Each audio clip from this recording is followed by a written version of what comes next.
India versus England, तीसरा test, तीसरा दिन, और तीसरा दिन रहा पूरी तरह से मेजबानों के नाम यानी कि इंडियंस के नाम। इंडिया ने आज जो है इंग्लैंड को पूरी तरह से गेम से बाहर कर दिया है। आप कह सकते हैं कि कल जब इंडिया यहाँ पे खेलने आएगी, जब एक सेशन की बैटिंग कर लेगी, तो एक टाइम पे ऐसा भी आएगा जब इंडिया को डिक्लेयर भी करना होगा। जी हाँ, ऐसा क्यों हुआ? क्योंकि कल इंग्लैंड अच्छी बैटिंग कर रहा था, तो फिर आज अचानक से ऐसा क्या हो गया कि इंग्लैंड एकदम से गेम से बाहर हो गया। कल एक बुरी खबर थी इंडिया के लिए कि रविचंद्रन अश्विन आगे से इस मैच में कंटिन्यू नहीं कर पाएंगे।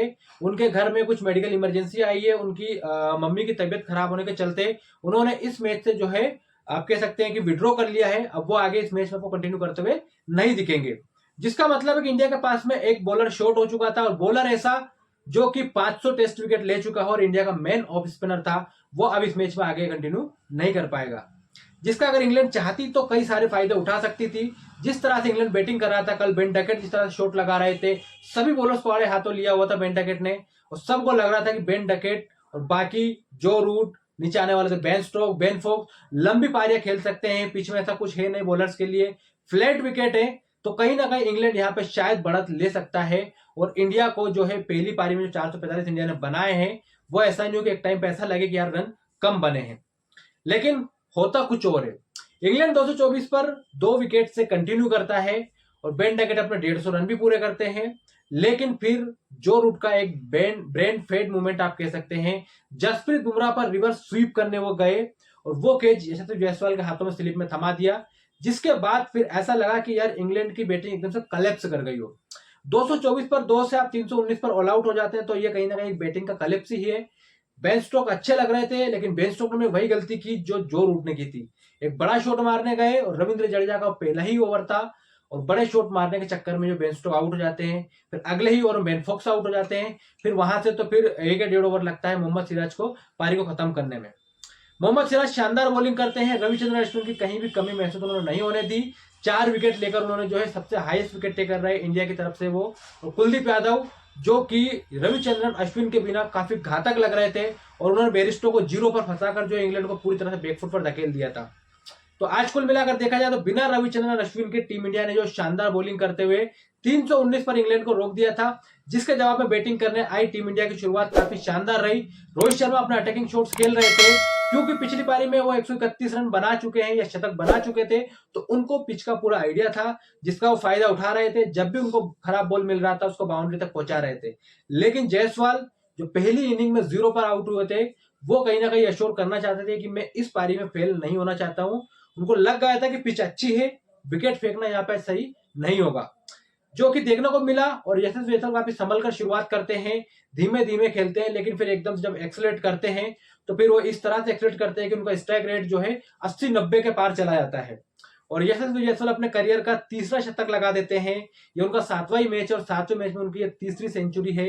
जिसके बाद में यशस्वी जायसवाल 104 पर रिटायर हर्ट होकर उनको जाना पड़ता है, क्योंकि उनके बैक में कुछ प्रॉब्लम हो गया, बैक स्पाज्म से एकदम से उनकी नस शायद खिंच गई थी, जिसके बाद में वो काफी मेडिकल ट्रीटमेंट उन्होंने लिया फील्ड पर, लेकिन उसके बावजूद वो कंटिन्यू नहीं कर पा रहे थे।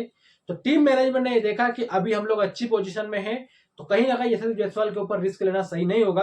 उन्होंने उनको रिटायर हट करके ड्रेसिंग रूम बुला लिया है, और उनके स्किन्स वगैरह को उसके बाद पता चलेगा कि कैसे उनकी बैक स्पाज्म में, आई होप कि अच्छी खबर हो, यहाँ से ज्यादा उनकी बैक स्पाज्म में प्रॉब्लम ना हो, क्योंकि टीम इंडिया ऑलरेडी बहुत ज्यादा सीनियर खिलाड़ी को यहाँ पे कमी महसूस कर रही है। विराट कोहली नहीं है, केएल राहुल नहीं है, अश्विन का भी कुछ आइडिया नहीं है, वो भी मेडिकल इमरजेंसी से घर गए हुए हैं। इस टेस्ट मैच में रविचंद्रन अश्विन दूसरे दिन के बाद से जो है विड्रॉ कर लिया था, उनकी मम्मी की तबीयत खराब होने के चलते। कल वो चेन्नई चले गए थे, जिसके बाद में अश्विन यहाँ पे अवेलेबल नहीं है। तो यानी कि आप कह सकते हैं कि टीम इंडिया इस सीरीज में ऑलरेडी काफी सीनियर प्लेयर को मिस कर रही है। अब एक और ऐसा खिलाड़ी जो फॉर्म में है, उसको शायद इंडिया मिस करना नहीं चाहेगी।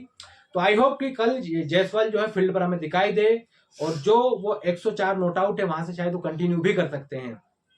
टीम इंडिया की तरफ से शुभमन गिल ने बहुत शानदार बैटिंग की, अपना अर्धशतक बनाकर वो भी खेल रहे हैं, बहुत अच्छे टच में दिख रहे हैं। गिल जो कि पहली पारी में 0 पर आउट हो गए थे, लेकिन इस पारी में उन्होंने अपने मौके को हाथ से जाने नहीं दिया, और दोनों हाथ से अपने मौके को बुनाया है। 50 बनाकर अभी खेल रहे हैं।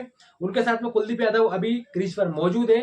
इंडिया का स्कोर तीसरे दिन का खेल खत्म होते होते 196 पर 2 विकेट है, जिसका मतलब है कि इंग्लैंड के लिए अब यहां से इस गेम में जीत के लिए दरवाजे लगभग बंद हो चुके हैं। इंडिया के पास में 326 रन की एक बड़ी लीड है, 8 विकेट हाथ में है, 2 दिन का खेल पड़ा हुआ है। अब मुझे नहीं लगता कि इंग्लैंड यहाँ से टीम इंडिया को ऑल आउट करने का सोच रहा है। इंडिया अब यहाँ से शायद डिक्लेयर करेगा। अगर इंडिया यहाँ से 100 रन भी और ऐड करके डिक्लेयर कर देता है तो इंडिया के पास में इंग्लैंड को ऑल आउट करने के लिए 5 सेशन होंगे। कल यहाँ से एक सेशन भी खेल जाता है 400 को टारगेट इंग्लैंड के सामने टांग देगा, जिसका मतलब है कि इंग्लैंड के लिए इम्पॉसिबल सा काम हो जाएगा। अगर कोई बड़ा कारनामा कर दे तो एक अलग बात है, बाकी 400 रन का टारगेट किसी भी टीम के लिए किसी भी पिच पर चौथी इनिंग में चेस करना बहुत मुश्किल काम होता है। तो टीम इंडिया शानदार बैटिंग बॉलिंग का मुजाहिरा किया है। सिराज 4 विकेट निकाले हैं, बहुत शानदार बॉलिंग की है सिराज ने, बहुत अच्छी बॉलिंग की है कुलदीप यादव ने। रविचंद्रन अश्विन की कमी कहीं से कहीं तक अभी खली नहीं है। आई होप कि चौथी इनिंग में भी टीम इंडिया की ये बॉलिंग लाइनअप अश्विन को मिस इतना ना करे और इंग्लैंड को जल्दी से जल्दी ऑल आउट करके इस सीरीज में 1-1 की बराबरी से 2-1 की बढ़त ले, क्योंकि आगे आने वाले मुकाबले WTC के लिहाज से काफी इंपॉर्टेंट हो जाते हैं। टीम इंडिया अभी जो है WTC की पॉइंट्स टेबल में 3rd नंबर पर जा चुकी है, जिसका मतलब है कि आपको ये बचे हुए चारों मैच जीतने होंगे। एक जो चल रहा है, बाकी 2 बचे हैं, इसका मतलब कि आप एक मैच गवा चुके हैं, चारों मैच आपको जीतने हैं। अदरवाइज आपके WTC में जो है फाइनल पहुंचने के चांसेस को डेंट लग सकता है। तो टीम इंडिया के लिए बहुत इंपॉर्टेंट गेम है आने वाले भी, और जो चल रहा है ये भी। आई होप कि अश्विन की जो मदर है वो ठीक हो, जायसवाल का बैक स्पादम ठीक हो और टीम इंडिया कल आकर जो है एकदम खड़का के खेले।